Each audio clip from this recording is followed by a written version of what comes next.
Hace algunas semanas, el diputado panista Abraham González Ulleda sorprendió al proponer que se le aplique antidoping a los niños. En la iniciativa que está impulsando, se establece que los niños de primaria, de quinto y sexto de primaria y de secundaria de todos los grados, se someterían a un examen antidoping para ver si consumen drogas. Y la pregunta es, bueno, ¿y si sí consumen qué? Después, ¿qué pasaría? De eso hablaremos el día de hoy aquí en Esferas, porque el solo aplicarles el examen antidoping a los niños es una violación a sus derechos. Y bueno, pues hoy presentaremos la contraparte de la historia que usted ya escuchó en este espacio. Ya estuvo aquí Abraham González Ulleda, hablando de su iniciativa.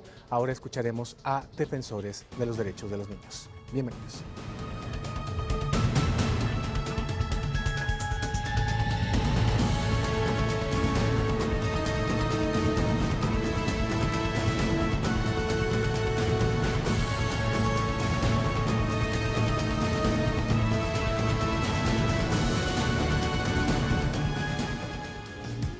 Con la iniciativa legislativa que promueve la utilización de métodos y procedimientos de detección y atención a población vulnerable al uso de sustancias adictivas, mecanismo comúnmente llamado prueba antidoping, las voces que alertan de posibles violaciones a los derechos humanos, sobre todo de los infantes, sugieren y urgen la aplicación de medidas integrales que vean por la problemática sin trastocar a la población menor de edad. De una política de Estado para contener y revertir el uso y abuso de drogas, surgieron posturas y debates encontrados, desde los padres de familia a las autoridades educativas, los alumnos implicados y organismos de derechos humanos. Hoy en Esferas, ahondaremos en la posible violación de los derechos humanos y las otras visiones de la propuesta legislativa ante el uso y abuso de drogas entre los niños y jóvenes de Jalisco.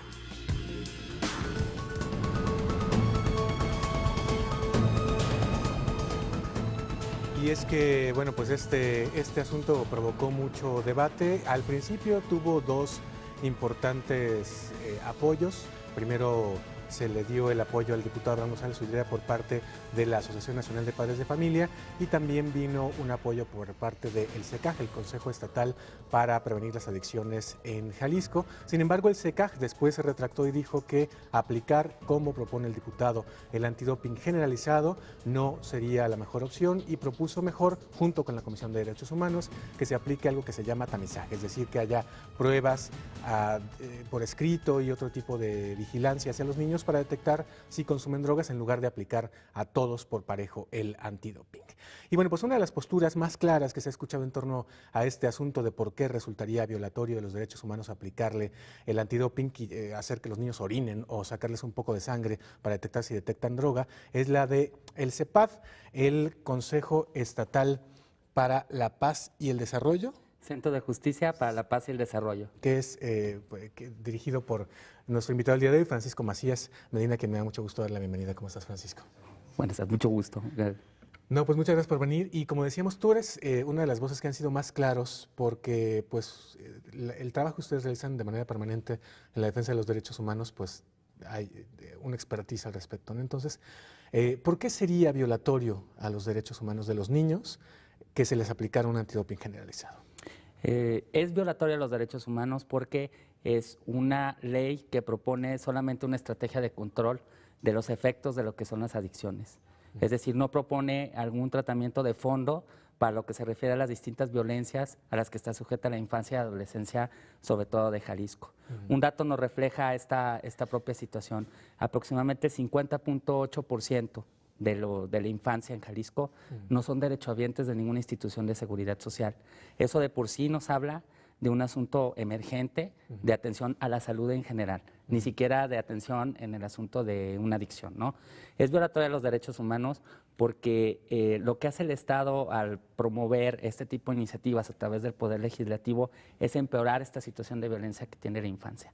Con la intervención que se está proponiendo, decimos, lo único que se está haciendo es tratar de hacer selectiva a los niños, de hacerlos, de generar una estrategia discriminatoria, digamos, para los niños. Al identificarlos, como no hay un ambiente ni de intimidad ni de confianza para que los niños puedan realizarse un examen, sobre todo en una institución de salud, no en una escuela, también tiene que ver con una cuestión de ambiente. Claro. Obviamente estamos hablando de una consecuencia que no es deseable para esta parte.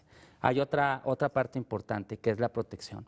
El Estado en Jalisco está incumpliendo con la protección a los derechos humanos, a la salud, sobre todo de la infancia, en el tema en concreto de las adicciones, porque esto requiere una protección incluso contra aquellos terceros que están poniendo en riesgo a la salud. Esto quiere decir tratar de buscar y de generar estrategias de cualquier tipo para evitar que la droga, los estupefacientes, los psicotrópicos lleguen a manos de la infancia y de la adolescencia. Eso desafortunadamente no lo vemos.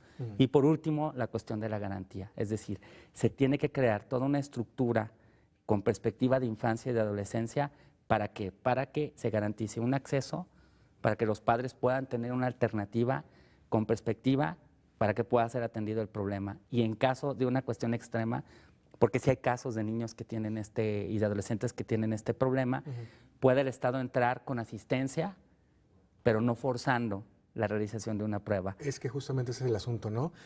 Sería discriminatorio, como ya sucedió, por ejemplo, y de hecho hubo quejas y por eso se dejó de hacer en algunos casos, las pruebas de embarazo cuando entra una mujer adulta a trabajar o las pruebas del VIH cuando entra alguien a pedir trabajo.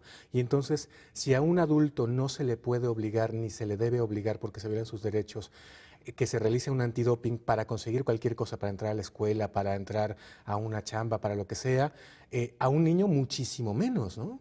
Por supuesto, los niños tienen derechos que son irrenunciables, aun a pesar de los papás, porque también había como una alternativa de decir pues, sí, que el papá si nos dé dé un autorizan, consentimiento, ¿verdad? ¿no? Ajá. Y ahí hay que recordarle al diputado y recordarle a la gente que tiene esta postura, los derechos de los niños son irrenunciables. Y al hablar de tema de salud implica información para adolescentes y niños respecto al tema de la adicción. Que sea y eso no se está dando, ¿no? No se está dando. Una estrategia preventiva no la hay. Ustedes pueden entrar incluso a la página del Consejo Estatal contra las Adicciones en Jalisco y lo único que van a encontrar es una red de organizaciones privadas todas que atienden el problema de la adicción. ¿Cómo? ¿Quién sabe? O sea, es decir, son instituciones que requieren de una supervisión por parte del Estado y que no hay información muy clara respecto a ellas. Pero propuestas estatales para atender el problema no existe ninguna. Oye, y el asunto que está señalando es preocupante porque se pone el acento en la represión en contra de los consumidores, pero no se hace nada para la prevención y para dar información respecto al consumo de drogas que pueda a su vez evitar que se llegue a consumir. Vamos a una pausa, Francisco. Después de la pausa platicamos acerca de esto y también acerca de, bueno, pues los niños tampoco es que consuman drogas por gusto y con singular alegría. ¿Qué está haciendo que los niños consuman droga y qué se puede hacer para que dejen de hacerlo? De eso también vamos a platicar después de esta pausa.